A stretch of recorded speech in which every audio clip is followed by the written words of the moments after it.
a todos, bienvenidos a un nuevo programa de Espacio Residual. Estamos aquí con Javier Salas desde Miami. Nos acompaña también José Carlos González desde La Haya y Julio Castellanos desde Lima. ¿Cómo están, muchachos? Todo bien aquí, Julio. ¿Cómo están ustedes? ¿Todo bien? Bien, bien, ya llegando al final del año, ¿no, muchachos? Sí, sí, Eh, sí. Ya se Programa acerca ya al número final. 20. Oye, Pronto. antes que me olvide hacer un pequeño paréntesis para agradecerle a todas las personas que nos siguen y a todas las personas que dejan sus comentarios. Todos los leemos y en la medida de lo posible los tratamos de responder, así que sigan escribiendo y sigan rotando el programa. Hoy día vamos a tener una nueva versión de Arquitrending. Adelante, Javier. Sí, en efecto, Julio. Gracias por el pase. Sí, efectivamente, el Arquitrending de esta semana viene con un poco de cherry, porque la semana pasada tuve la oportunidad de terminar mis funciones como presidente de AIA Palm Beach del 2021. Tuvimos dos eventos de clausura, fueron 2 días de eventos en The Breakers, ¿no? En el hotel clásico de Palm Beach. Claro. La primera noche fue la gala de premiación de los proyectos más relevantes en Palm Beach. Premiamos a los consultores que digamos que han sido los mejores, al mejor constructor, los proyectos más relevantes que se han dado acá, que estuvieron bastante buenos. Y el segundo, que es donde me quería centrar, es este Design Palm Beach, donde se dieron conferencias de 4 arquitectos bastante relevantes en South Florida. Ahí los tenemos bueno, son 4 firmas, ¿no? Michael Hafland, Jacqueline Tusset y Carlos Priо Tusset, Max Strang y Jeff Huber de Brooks and Scarpa. Bueno, cada uno de ellos realizó su obra y si bien es cierto, uno puede ver los edificios de ellos y puede más o menos entender un cierto lenguaje similar en los 4, es interesante escucharlos y ver de qué va la obra de cada uno de ellos porque definitivamente están cada uno por diferentes lugares, ¿no? Tienen diferentes influencias. Max Strang, por ejemplo, habló de la importancia del trabajo de la escuela de Sarasota. Más o menos en el 50, 60, Paul Rudolph acababa de graduarse de la escuela de diseño de Harvard, vino a Sarasota y muchos arquitectos llegaron a esta zona y empezaron a hacer bastante arquitectura que, bueno, se le llama normalmente Mid-Century Modern, que es como un modernismo tardío, muy estilizado, muy, muy bonito. Y hay un montón de estas casas en Sarasota, no solo casas, escuelas públicas, etcétera. Jeff Huber de Brooks and Scarpa, él habló sobre los desafíos del calentamiento global, el aumento del nivel del mar, y lo que me encantó es que está reconfigurando, o sea, cómo este aumento del nivel del mar está reconfigurando el diseño de los edificios en la costa, ¿no? Cómo está cambiando las regulaciones y cómo él, o sea, desde su propia iniciativa están creando, desde la iniciativa de Brooks and Scarpa, un white paper, una investigación que la están poniendo a disposición de la ciudad de Fort Lauderdale y tienes un estudio completo de cómo se debe empezar a diseñar como un catálogo. Es interesante porque estos arquitectos pues no esperan a que, o sea, a veces uno dice, bueno, la ciudad no hace nada y ellos son como, bueno, ok, si la ciudad no hace nada, nosotros lo hacemos y se lo ponemos en la mesa y le decimos, esto es lo que tienes que hacer, ¿no? Y este open source es una especie de estrategia open source. Va a estar disponible para todos cuando se termine, para bajarlo. Y me parece muy interesante revisarlo, ¿no? El trabajo de investigación que hacen las firmas a veces no se difunde lo necesario, pero me pareció bien chévere que estuvieran haciendo ese tipo de investigaciones.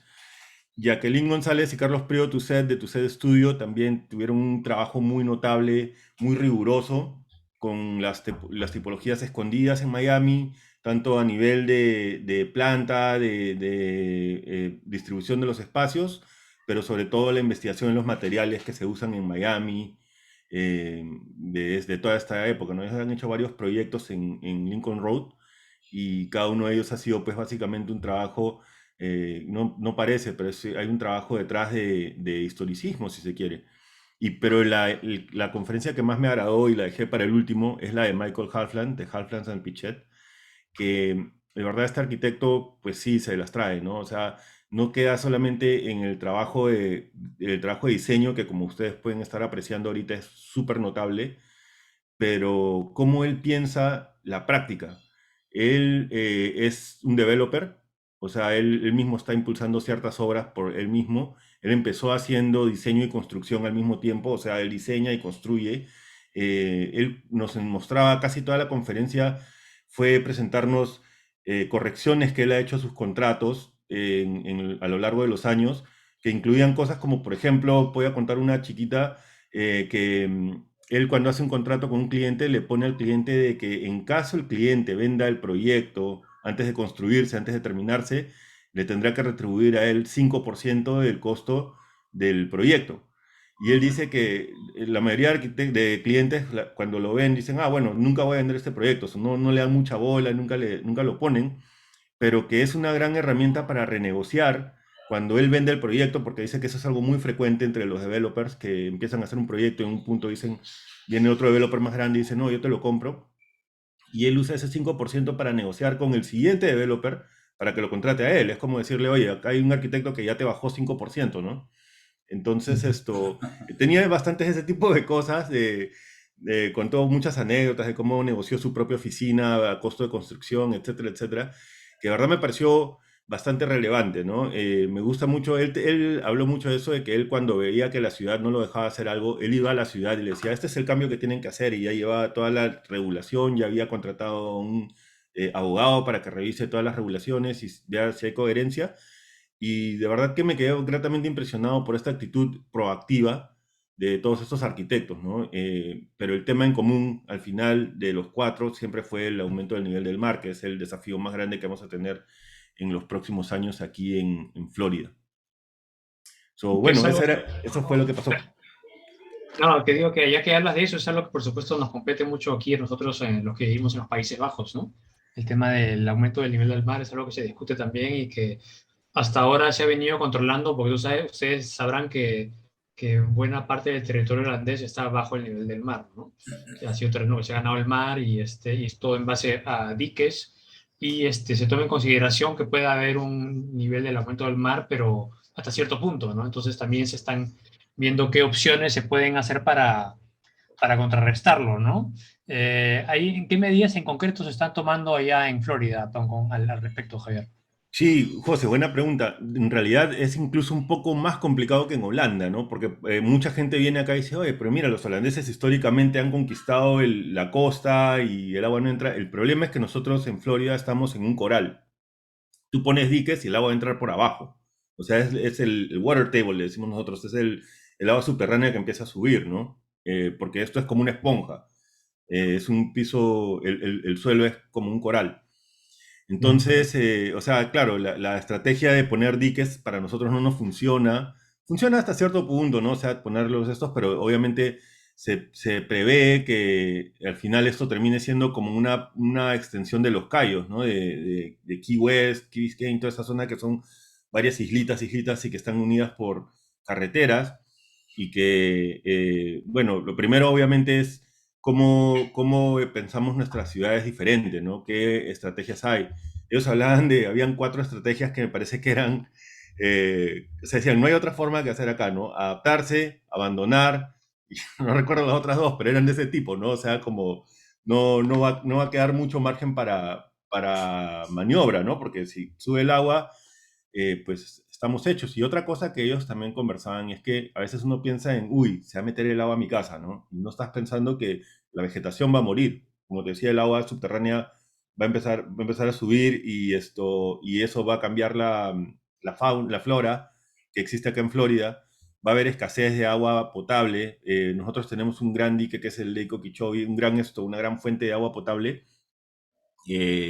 Los ríos y todo esto, pues poco a poco van a tener menos caudal. Entonces no queda pues solamente en el tema de que, como tú dices, de levantar las casas o pensar en estrategias, sino que esto realmente va a cambiar muchísimo.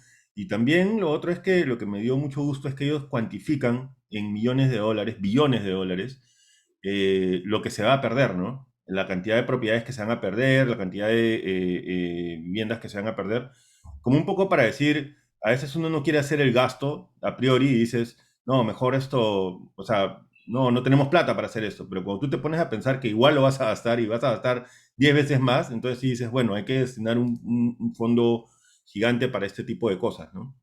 Claro. Eh, Tal vez la reflexión que puedo sacar de todo esto, ¿no? Es definitivamente es un fenómeno está presente en todas las regiones, ¿no? Yo tal vez lo que puedo sacar acá es que, o sea, es bueno, es importantísimo planificar, cuestionarse estos temas, ¿no? Dado que, si bien es cierto que en el Perú, por ejemplo, también es por ser una zona sísmica, pues es una zona que podría ser víctima de algún tipo de fenómeno tipo tsunamis, cosas así, ¿no? No tenemos realmente pues un problema tan grave en todos lados, pero sí hay algunos puntos en donde podrían haber zonas inundables, ¿no? Acá tal vez los fenómenos, y esto va no solo para Perú, sino para distintos países de Latinoamérica, en donde muchas veces la planificación no suele ser ¿no? la medida, digamos, tomada, sino que muchas veces ocurre el desastre y recién nos ponemos a pensar qué hacer con ello, ¿no? Y acá, por ejemplo, para todos esos temas de fenómeno del niño, desprendimientos, deslizamientos, se está ya pensando, empezando a planificar esto, no pensando en lo que va a pasar el próximo año, sino pensando en lo que puede pasar en los próximos 50 años, ¿no? Y eso me parece que es un cambio de chip importante.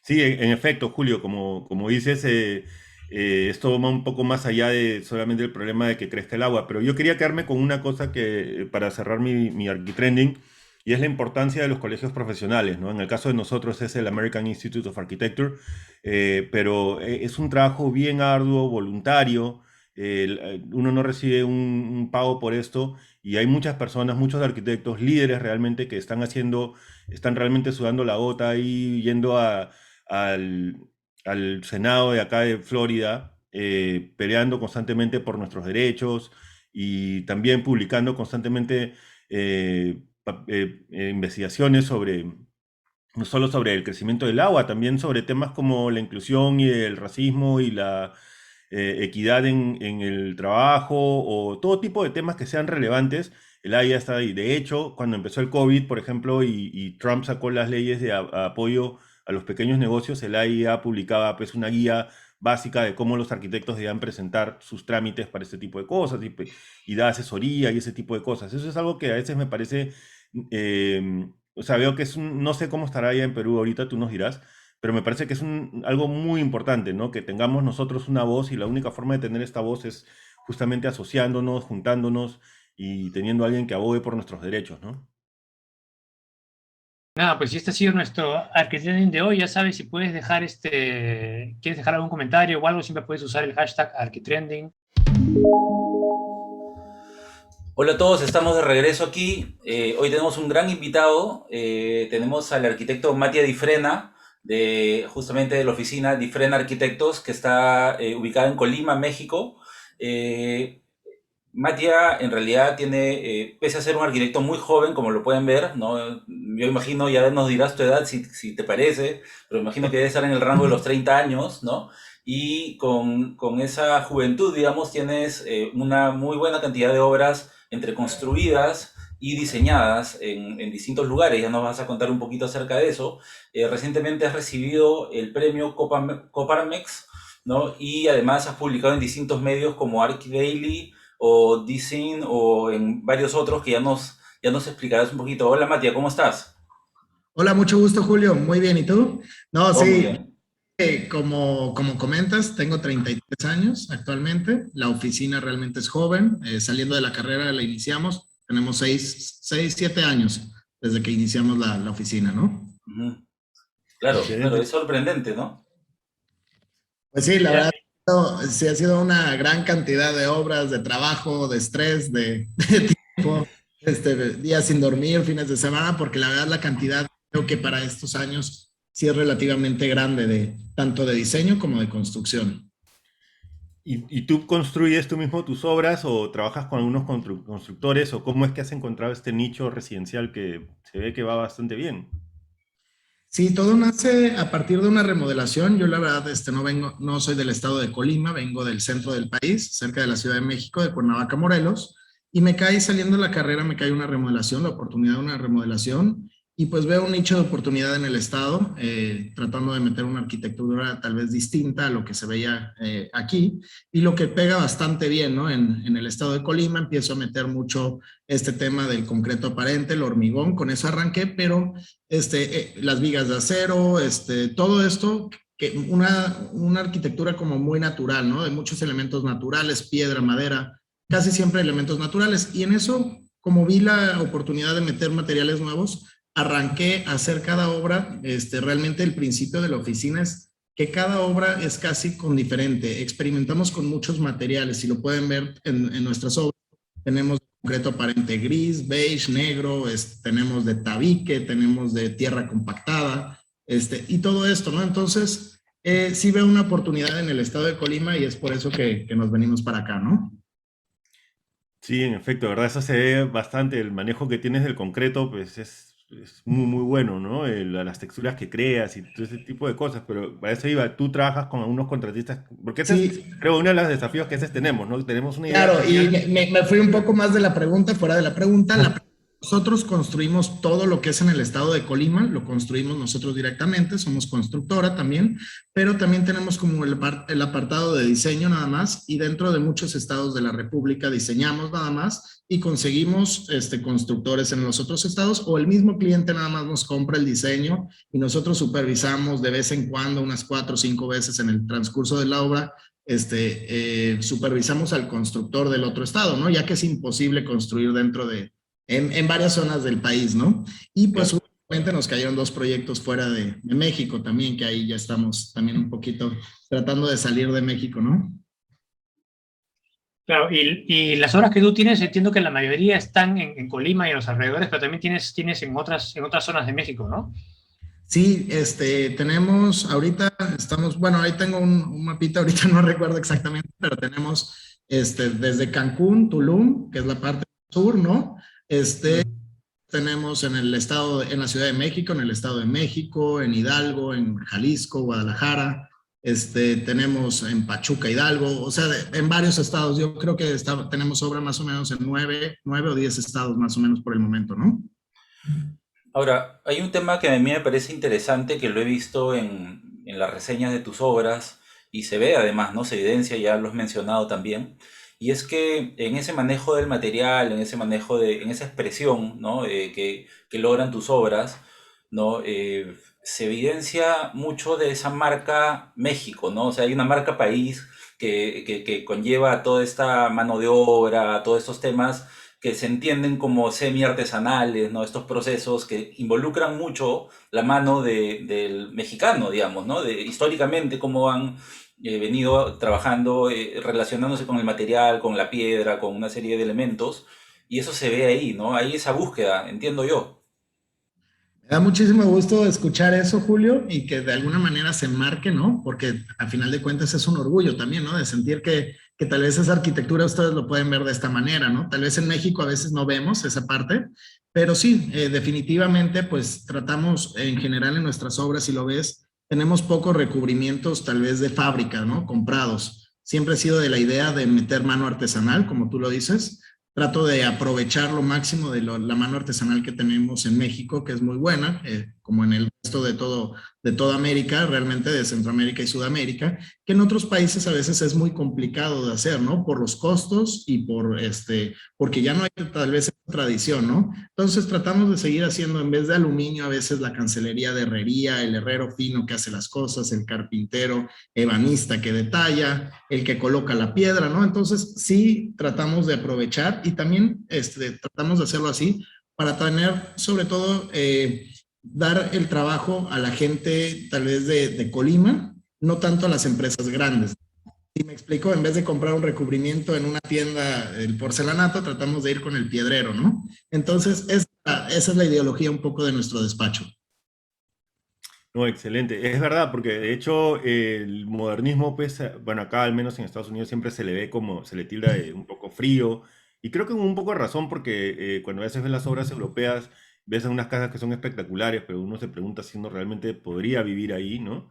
Pero cuando ves, o sea, la arquitectura, cuando el modernismo llega a Brasil o a México o a ciertas, o a Latinoamérica en general, se llena pues de calidez, ¿no? A mí eso me gusta, y eso ya va en el caso de ustedes desde la época de Legorreta, de Barragán, Barragán, sí. No, claro, y eso tratamos de hacer un poco similar. Si ves, todas nuestras obras tienen un concepto de esto, de estos jardines interiores, sobre todo, de estas casas a veces cerradas hacia el exterior, pero muy abiertas hacia el interior, ¿no? Estos, ujú, la luz, el funcionamiento de todo esto, y también de las materialidades, como lo comentábamos, y del también cosas como el agua. Si ven, muchas de nuestras obras tienen fuentes, espejos de agua, rocas con agua, todo esto que tengamos estos elementos, ¿no? Para que sea realmente, como dices, una arquitectura muy cálida, porque siento que también pasando los años cada vez es más fría, ¿no? Y como dices tú, a veces es ya nada más por tratar de hacer algo muy sobrio y algo, pero realmente será habitable y será vivible. O sea, yo creo que sí, depende del carácter de la persona, ¿no? Pero la mayoría de la gente sí gusta de un hábitat cálido, ¿no? De familiar, ¿no?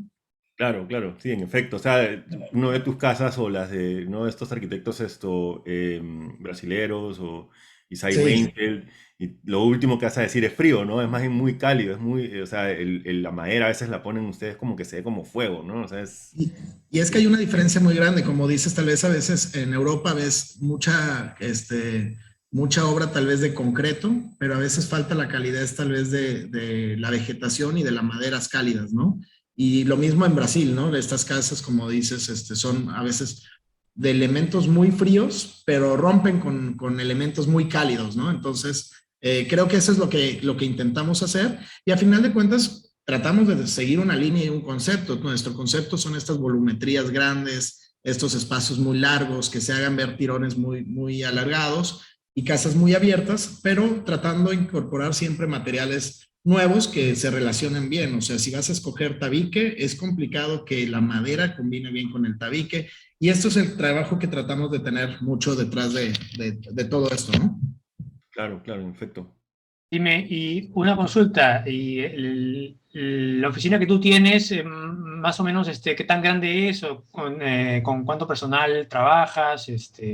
Y ese tipo de cosas, ¿no? Son un poco lo que preguntamos también a otros arquitectos que hemos tenido de invitados aquí, que nos da curiosidad saber. Siempre es una pregunta buena, José Carlos. Esa, la verdad es lo que no es creíble. Somos muy pocos. El detalle siempre nos ha gustado no crecer tanto. ¿Por qué tomé la decisión de esto? Obviamente hemos tenido que crecer porque si no sería imposible, pero sí hemos tratado de guardar eso porque he visto varias oficinas que llevan un concepto y de repente cuando ya meten mucha gente se puede llegar a romper, ¿no? Se puede fracturar muy fácil porque ya no hay el tiempo o porque uno va dejando lo que tal vez era la esencia del despacho a Ujú. cambiarse, ¿no? Ahorita tenemos actualmente, somos 6 en el despacho y lo que sí tenemos mucho es obra, gente de obra, o sea, el personal de la constructora, sí estamos sobre los 130 trabajadores, ¿no? Entonces es una cantidad grande, tenemos ahorita 16 obras en proceso, más subcontratistas y todo, pero en obra tenemos muchísima gente, pero en oficina prácticamente somos muy pocos, ¿no? Somos yo y 5 más, ¿no? Y mucho que a veces nos ayudan cuando se nos sobrecargan los trabajos, que son trabajos como que ya no me importan tanto, que siento que sí podemos delegar un poco, que son toda esta cantidad de planos, ¿no? Que podemos hacer, como son planos de instalaciones, de acabados y demás, que tú das la idea, pero a final de cuentas siento que a veces no tiene que ser dentro del despacho. Y esto lo hacemos también porque la arquitectura es un sube y baja, ¿no? Entonces, a veces sube y tenemos muchos proyectos y a veces baja y también guardar toda esta oficina a veces es complicado. Entonces, tratamos de cuando son las altas, matarnos casi todos, o sea, pasar un poco más el estrés y después bajar un poco, ¿no? Porque creo que es un poco la idea que tenemos en el despacho, ¿no? De también no hacerla gigante, ¿no?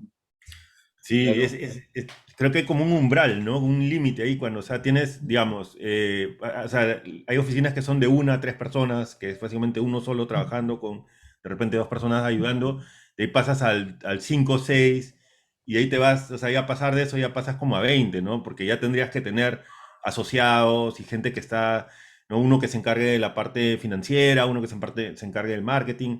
Entonces es difícil a veces esto, o sea, no tanto difícil, pero creo que es una opción del diseñador también llegar al punto de decir, bueno, tal vez no quiero ir en esa dirección porque puedes perder un poco de control o otro tipo de cosas, ¿no? Claro, y creo que como arquitectos también tenemos que decidir en algún momento, ¿no? Por ejemplo, a mí siempre me ha gustado mucho la residencia, lo que es una casa habitación.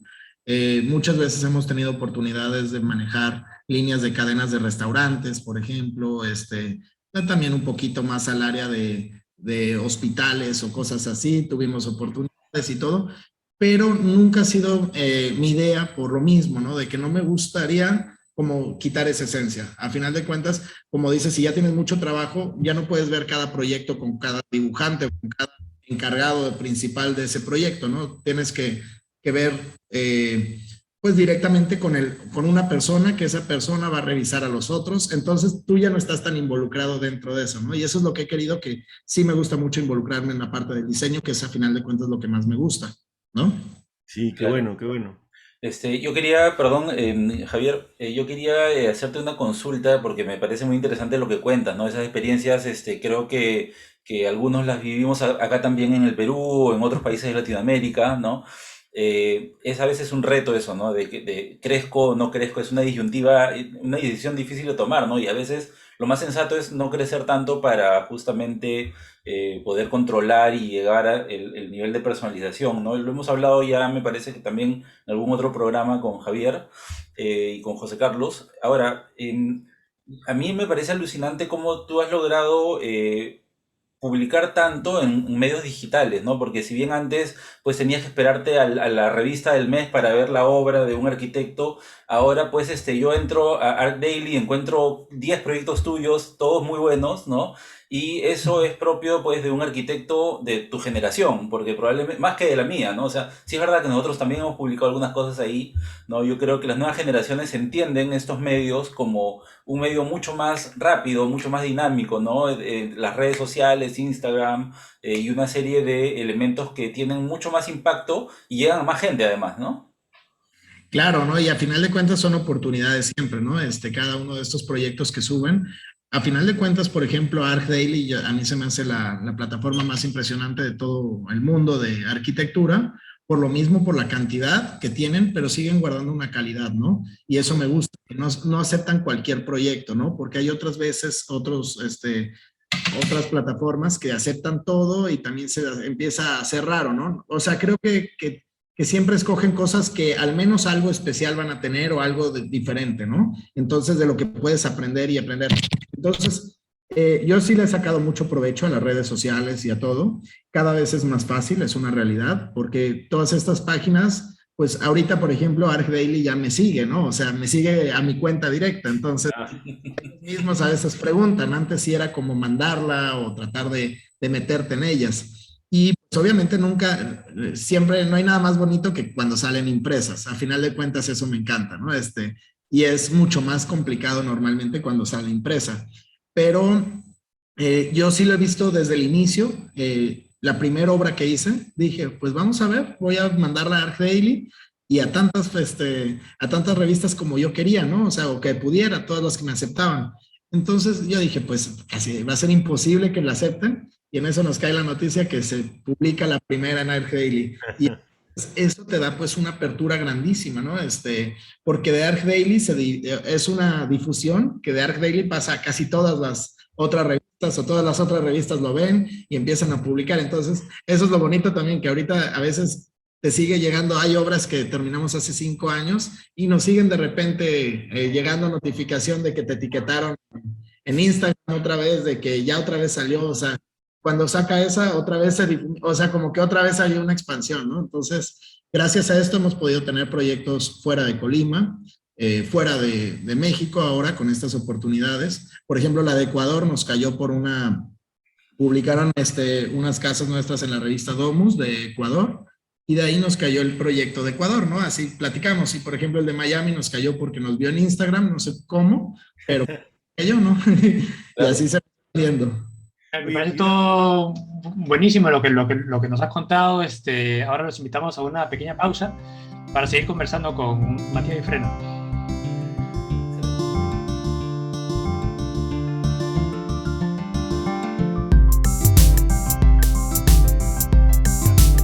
bueno, continuamos con el programa y estamos hoy con Matías Ifrena desde México, que nos va a pasar algunas diapositivas de sus proyectos. Matías, yo quería hacerte una pregunta muy concreta con respecto a donde nos quedamos, la difusión digital de tus obras, ¿no? Veo que Tú tienes fotografía profesional, de hecho, también se nota que has tenido, no sé si tú la provees o cómo será, pero siempre hay una narrativa, una memoria del proyecto que va acompañando a estas imágenes.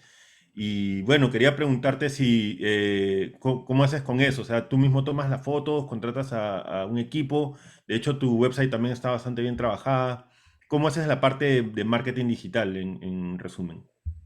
Ok, Javier. Mira, normalmente al principio obviamente las tomaba con un fotógrafo de aquí de Colima. Eh, no había capital porque no había dinero, ¿no? Para esas cosas. O sea, al principio como que nunca me enfoqué en eso.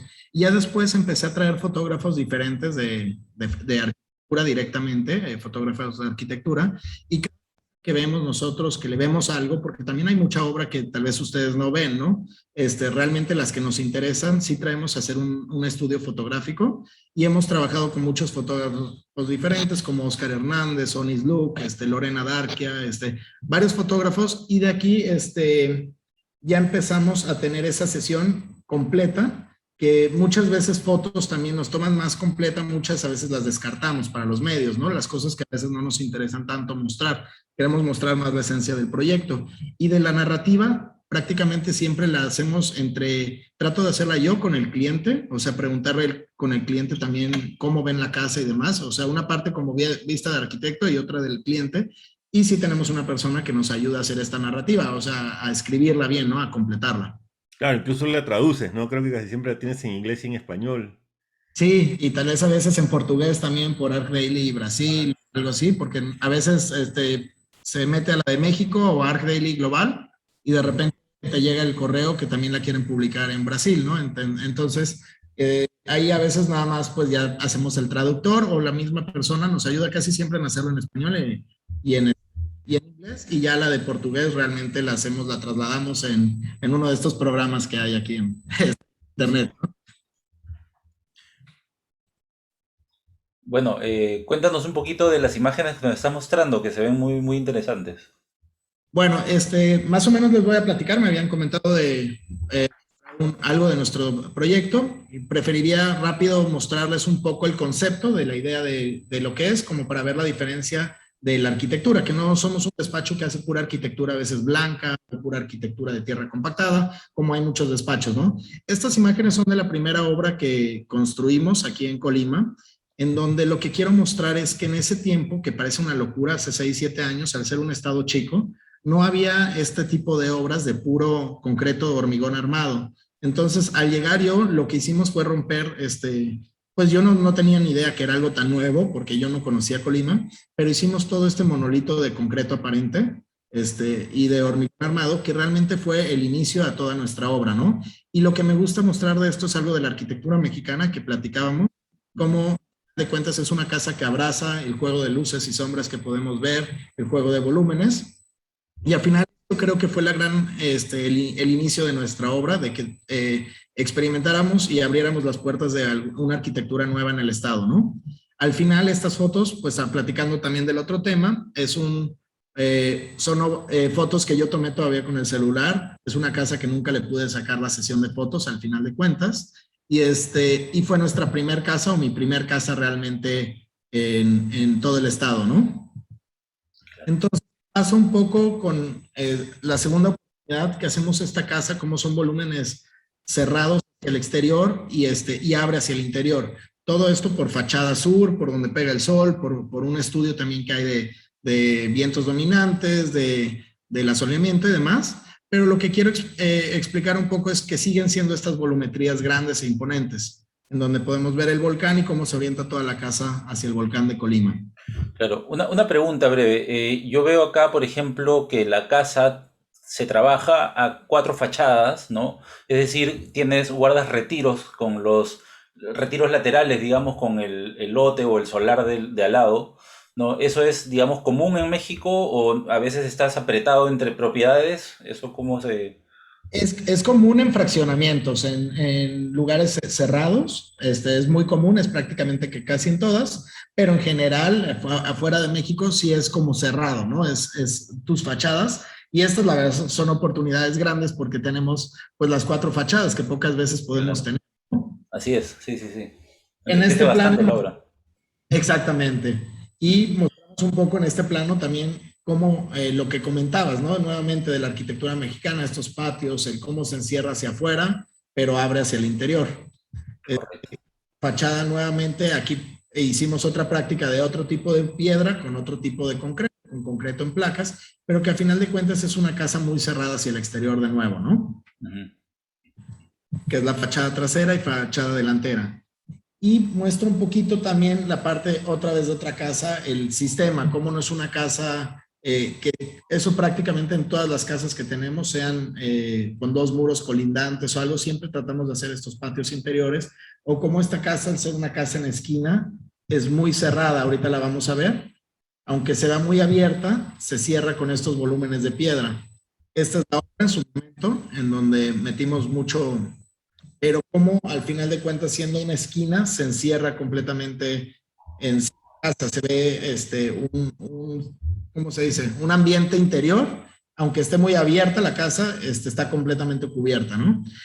Nos metemos mucho en el diseño de iluminación, de texturas, de jardinería, y tratamos de hacer el paquete completo a fin de cuentas. Esta casa fue la primera que publicaron en ArchDaily, Casa Calibas, y a partir de este momento fue un parteaguas de que fue cómo fuimos creciendo poco a poco.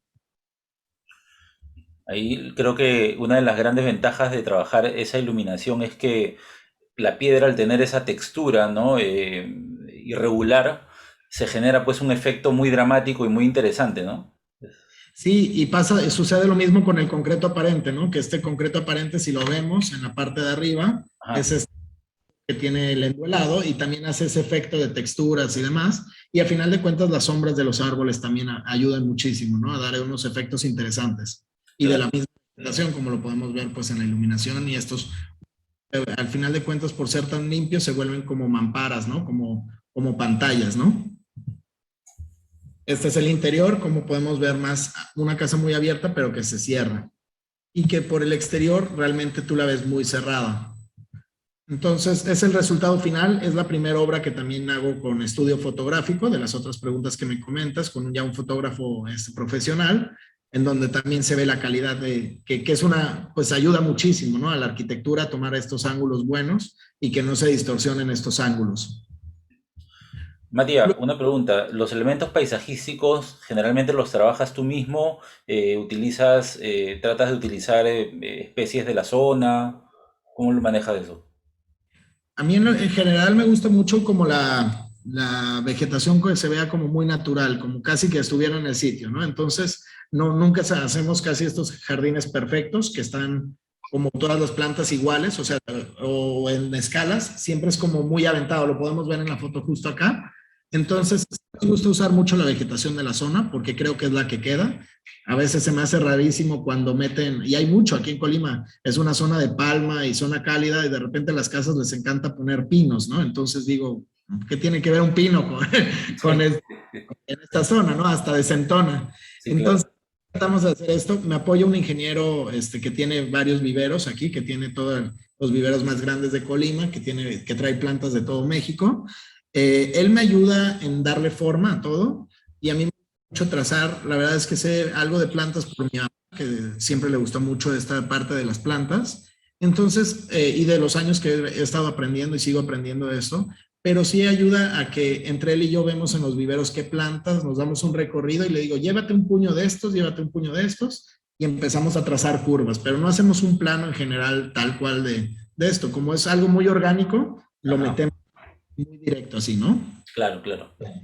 Interesante. Y pues aquí empiezo con este proceso de que trato de que al principio nos dicen puro concreto y empezamos a hacer puro concreto gris, y nace la idea de que realmente no me gustaba estancarme en una textura y en un material, y empezamos a hacer una variación, y empieza el cliente que le gustaba el concreto porque no llevaba mantenimiento, porque reducía todo, pero no le gustaba el gris. Entonces propusimos mezclar tierra en el concreto, hicimos este concreto enduelado, pero ya con tierra adentro, mezclada. Entonces también iba muy de acuerdo al terreno porque era la tierra de la zona y la piedra de la zona en la jardinería. Y si ven, la misma piedra de la jardinería es la piedra que se utilizó para la combinación de materiales. Entonces, Volvemos a lo mismo, las texturas, la iluminación y el elemento tal vez en un concreto beige que tal vez no es tan moderno si lo quieres ver o sea, como que no da esa sensación tan moderna, la tratamos de incorporar con estas vigas de acero para que rompa esa parte, ¿no? Al final el resultado, como ven, nuevamente son estas volumetrías con estas texturas y con estos detalles que viene siendo como que se adecua mucho al entorno. Final de cuentas, me ayuda otro fotógrafo, la gama de colores trata de ser estas, el acero lo pintamos en café, para que fuera de acuerdo a los otros materiales. Ahí ya terminas teniendo tú mismo tus propias paletas, ¿no? Que son un resultado de esa combinación, ¿no? Exactamente, entonces como que si tú lo ves en un sistema de muestras de colores, es como una gama de colores, ¿no? Claro, claro. Y con texturas diferentes. Entonces, un poco de eso trata lo que hacemos, de hacer de escoger muy bien los materiales, ¿no?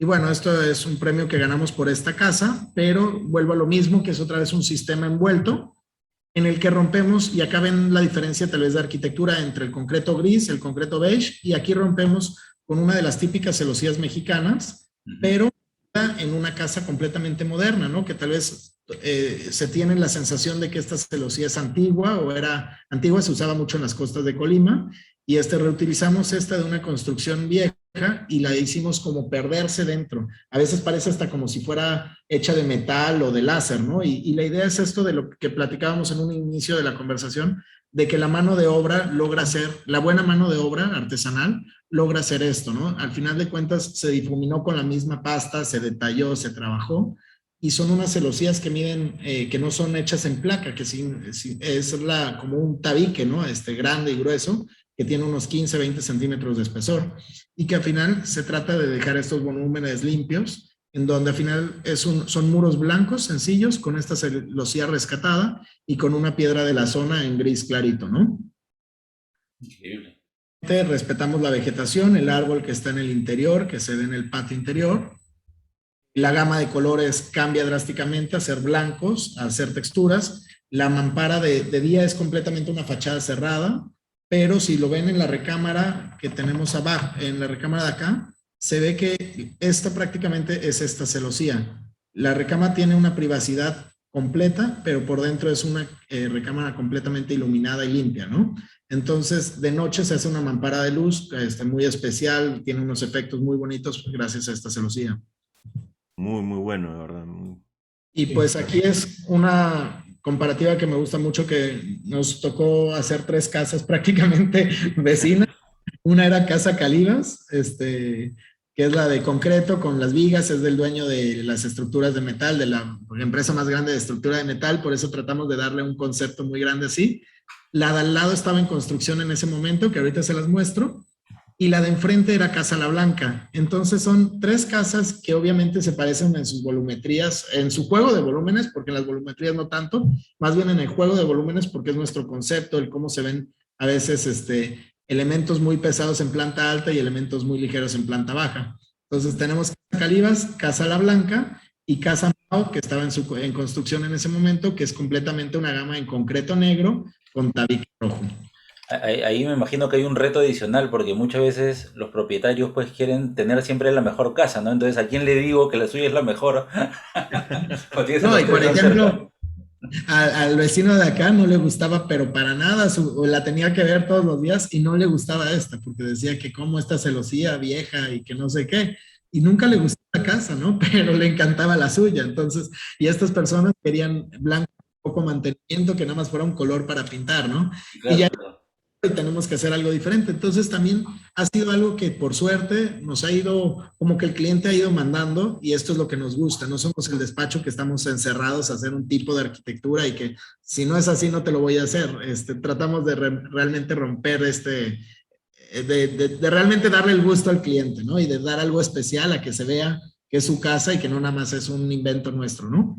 Sí, sí, no, espectacular. Y además le da mucha variedad a tu repertorio. Ese detalle de la viga en I de acero con el tabique encima, lo vi bastante en México.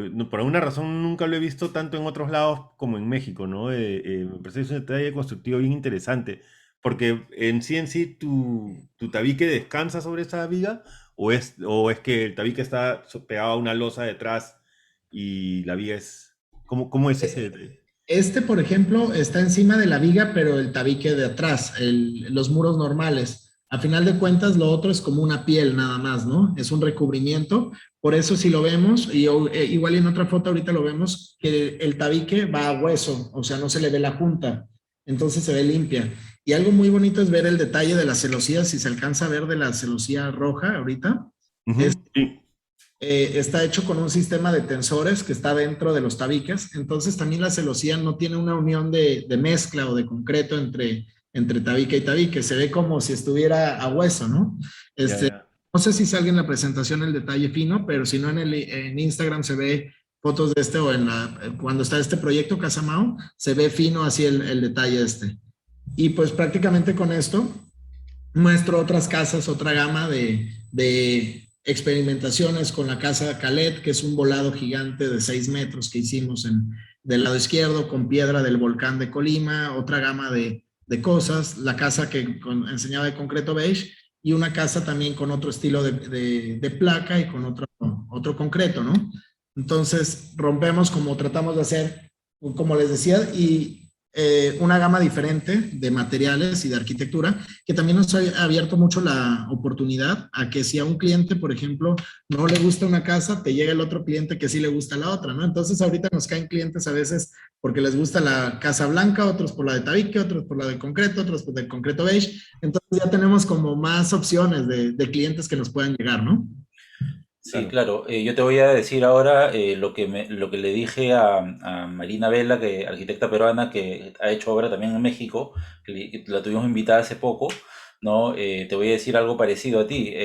Te cuento que muchas veces llegan clientes a buscarme, ¿no? Con una foto de uno de tus proyectos a decirme, yo quiero estas texturas, yo quiero esta combinación, porque justamente este tipo de combinaciones, pues conectan muy bien con la gente, ¿no? Entonces seguramente te han venido a decir, tal vez yo quiero de este tipo, pero con este acabado, ¿no? Y te muestran varios proyectos distintos tuyos, ¿no?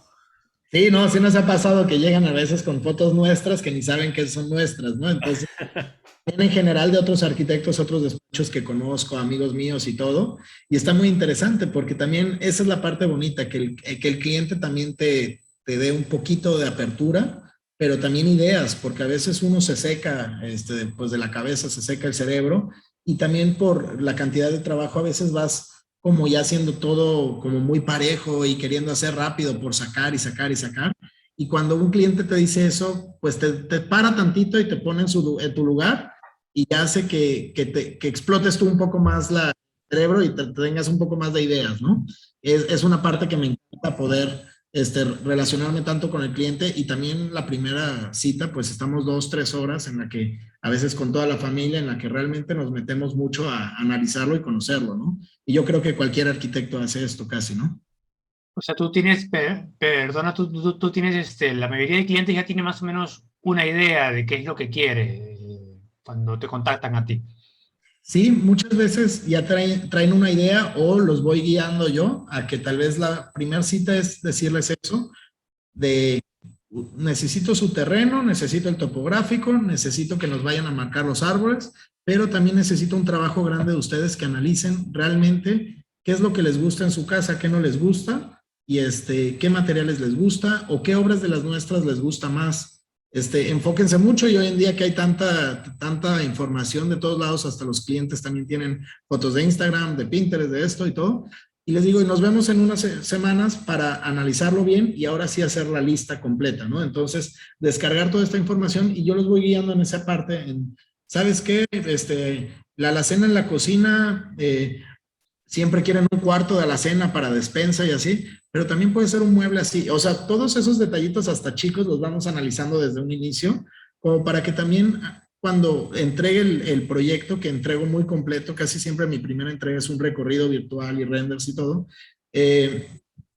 yo pueda dar la idea de la volumetría, porque si entrego nada más un plano, me van rompiendo el proyecto desde un inicio. No sé si me doy a entender. O sea, si nada más les doy un plano en donde tu cocina va a ser acá, tu esta va a ser acá y acá, pues tal vez la volumetría que quería generar, me la rompen desde el inicio porque dicen, no, mi cocina la quiero al lado de la cochera porque voy a bajar las bolsas y las quiero meter ahí, ¿no? Y directar. Claro. Entonces, ya que ellos analizan y ven el volumen completo, tardo más en entregarles, pero pocas veces cambia mucho porque se ve la idea de los bordados, de la fachada, de la volumetría, y eso me ha ayudado bastante. Obviamente hay cambios y es válido, y siempre les he dicho, déjenme entregarles así, pero después hacemos cambios hasta que su casa quede al gusto de ustedes, ¿no? Pero sí me gusta entregar muy completo. Pero qué interesante, porque yo más bien siempre escuchaba la estrategia del otro lado, ¿no? Que te decían, no le des mucho porque te van a cambiar y después tienes que cambiar todo. Pero más bien me parece bueno tu approach porque es más fácil decirle al cliente, bueno, si mueves la cocina, este volado ya no funciona y ellos Exactamente. entienden, ah, ok, por algo lo estás haciendo, ¿no? Exactamente, eso es lo que siempre yo les pinto, pero desde el inicio les digo, porque me dicen, pero ¿cómo vamos a saber y por qué vas a tardar tanto y todo? Te voy a hacer trabajar doble y todo. Y le digo, sí, no importa, pero, por ejemplo, ustedes ni se van a dar cuenta en el volado, ustedes ni siquiera entienden de planos y ni siquiera van a saber que la línea punteada es porque quiero lograr este volado, ¿no? Entonces, Claro.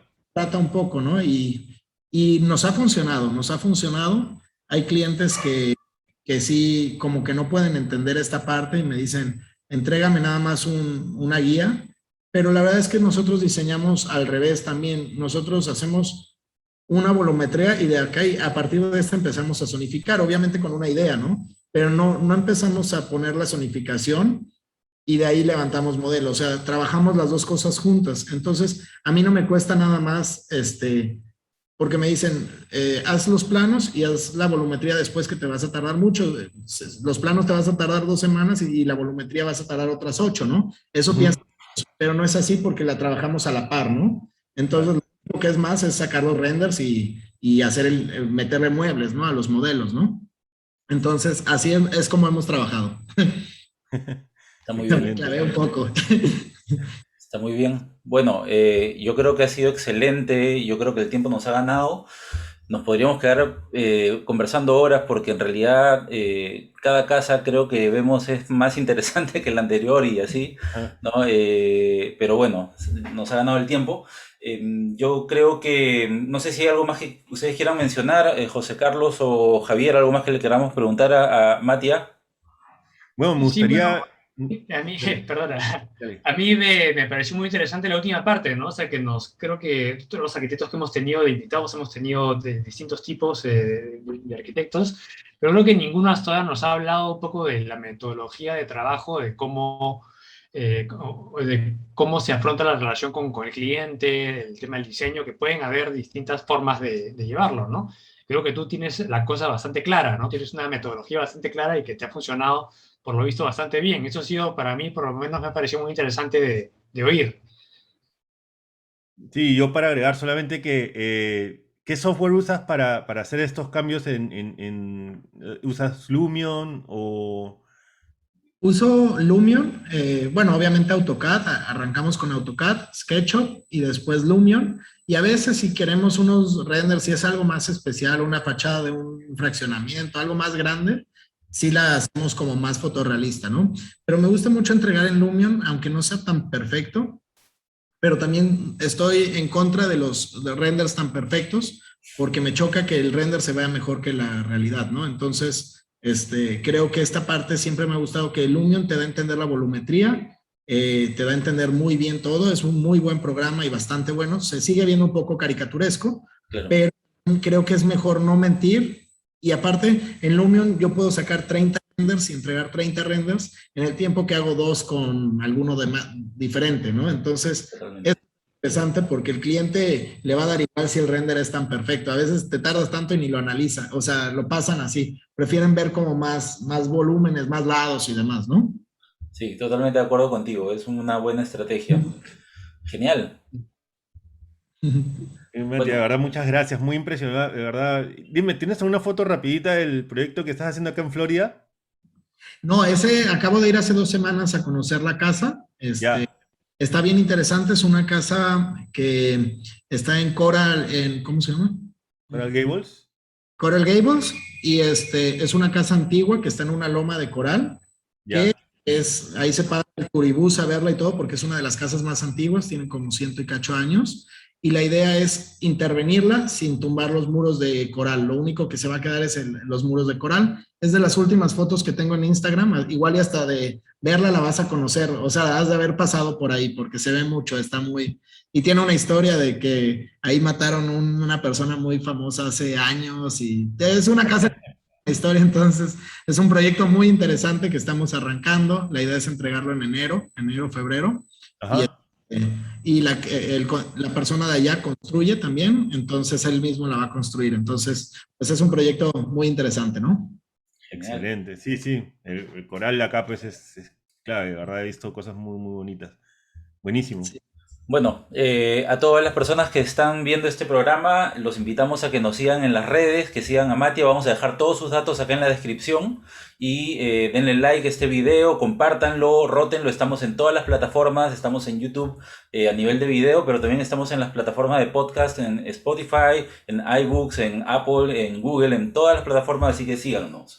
Muchas gracias, Matia. Ha sido un gusto y un honor tenerte en este episodio y esperamos que puedas estar por Lima y poder conversar en un futuro. Claro que sí, muchísimas gracias. Un saludo a los tres, a diferentes partes del mundo, y con todo gusto. Ojalá ya estemos en contacto más seguido. Gracias. Muchas gracias. Gracias. Hasta la próxima.